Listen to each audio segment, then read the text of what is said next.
Domingo de la quinta semana de esta Cuaresma por la Paz. Y estamos en el Evangelio de Juan capítulo 8 del 1 al 11.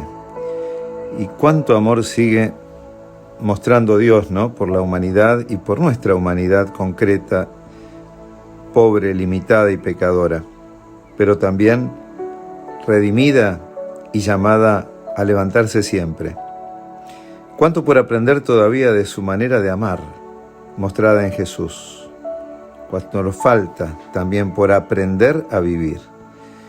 Este párrafo es un párrafo del Evangelio de Lucas, que es el Evangelio de la Misericordia, que en realidad tuvo este problema de no haber sido inserto en los evangelios en los primeros tiempos de la Iglesia.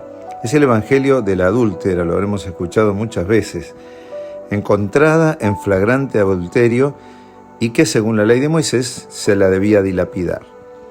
Lo buscan a Jesús para engañarlo. Rabí, ¿no? ¿Qué tenemos que hacer con esta mujer? Lo que correspondía según la ley era apedrearla. Y Jesús, lejos de dar respuestas hipócritas, les demuestra su hipocresía y los deja expuestos. El que esté libre de pecado, que tire la primera piedra. Y así fue como, empezando por los mayores, uno a uno se fueron yendo. Este texto se incluyó tardíamente en los evangelios y encontró su lugar en el Evangelio de Juan. El motivo es que parecía como justificar el adulterio y queda claro que Jesús no quiere aprobar el pecado, sino animar a la conversión y a que también obremos con la conciencia de que todos somos caídos, de que todos somos pecadores redimidos. El perdón y la indulgencia de Jesús es lo que se debe destacar y es por eso que quizás sea un texto en el cual Jesús sea demasiado feminista para el machismo de aquellos tiempos. Queda a la vista que Jesús no está aprobando el pecado porque dice en adelante no peques más. También es verdad que la manera como la presentan, ¿no? Este tipo de mujeres está también haciendo una generación despectiva y Jesús rescata la dignidad propia de cada persona. A ellos les interesaba poner una trampa a Jesús más que fijarse en la dignidad de esa mujer. En cambio, Jesús está enfocado en cómo redimirla. La hipocresía de estas personas también se manifiesta porque a Jesús nunca lo iban a valorar como un maestro, y le dicen rabí, ¿no? En esta oportunidad. Y lo exponen para ver si aplica la crueldad de la ley que hasta ellos mismos reconocían. El texto comienza en el Monte de los Olivos, dice, ¿no? Qué curioso, allí donde Jesús va a ser traicionado, apresado, condenado como se condena a esta mujer. Es allí donde esta mujer, que fue sorprendida en flagrante adulterio, con lo cual la sacaron como estaba, llorará lágrimas esta mujer al verse de esa manera. Y en el Huerto de los Olivos Jesús también llorará lágrimas por esas autoridades, esas mismas que juzgaban a esta mujer, que se ataban a una manera de interpretar la letra de la ley y se cierran a recibir el amor misericordioso y liberador de Dios. Ciertamente, esas autoridades eran mercaderes de un poder que dice servir a Dios y al pueblo, pero cuando en realidad pareciera que se sirven de él.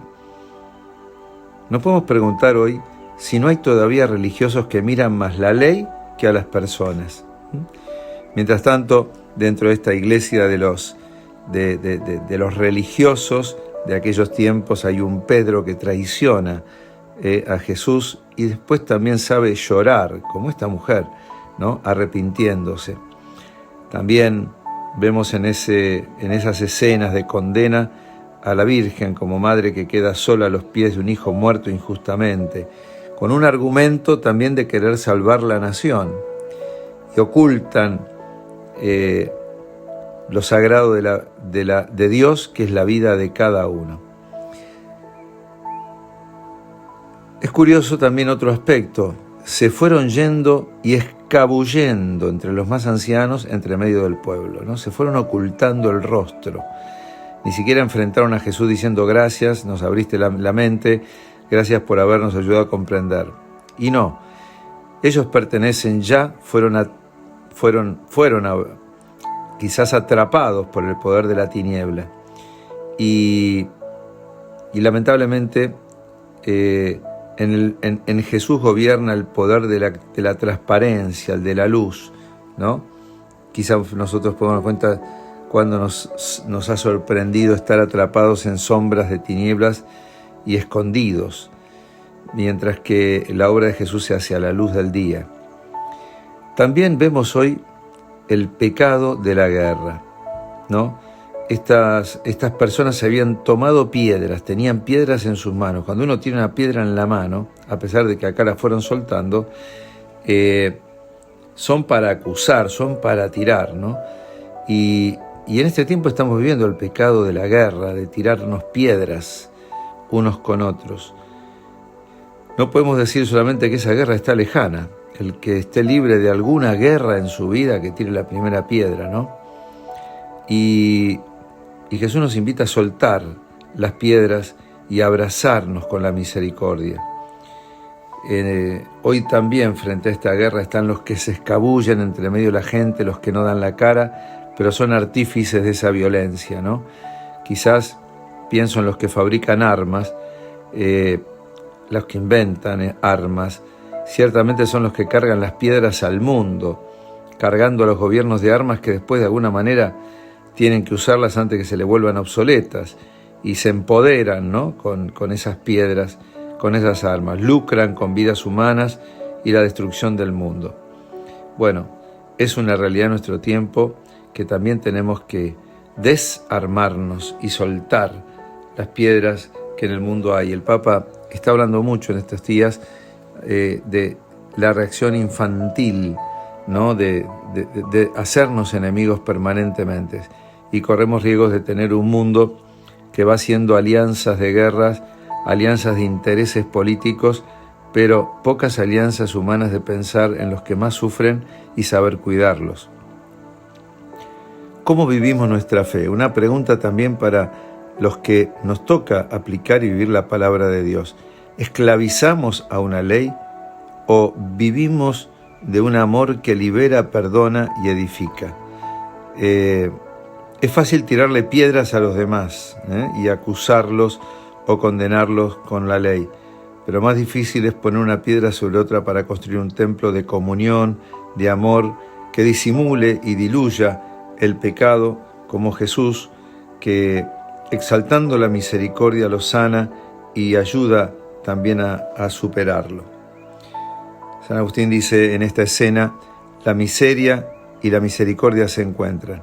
Miremos como ante esta mujer caída en el piso, dice que Jesús se inclina y toca el suelo. Él, a esta mujer tirada, caída y expuesta y descalificada, se pone en el piso a la altura de ella. Miren cómo muchos toman la espiritualidad para alejarse del mundo condenando al mundo. Y es verdad que el mundo tiene muchas cosas malas, pero Jesús asume este mundo y se arrodilla para lavarle los pies, para servirlo, para ponerse a la altura del pecador.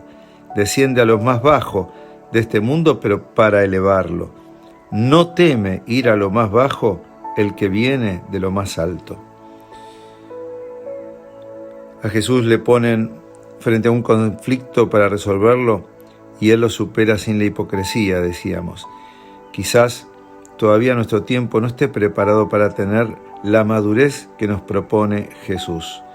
Y por eso tenemos que también aprender a crecer y madurar sin quedarnos en el pasado del pecado, de errores que nos paralizan, sino, como dice el profeta Isaías en la lectura de hoy, abriré caminos en el desierto, no piensen más en lo antiguo.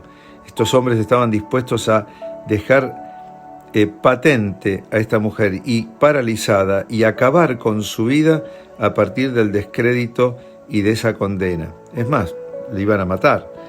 Pero Jesús dice, o el profeta Isaías dice, no miren a lo antiguo, miren que realizo algo nuevo. Y esta transformación solamente es posible con Jesús.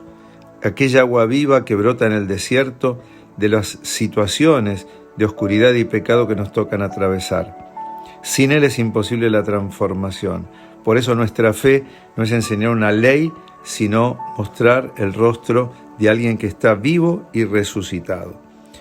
Así se transformó la adúltera, y por eso Pablo también en los Filipenses, segunda lectura de hoy, dice: todo lo considero basura con tal de ganar a Cristo y ser encontrado en Él.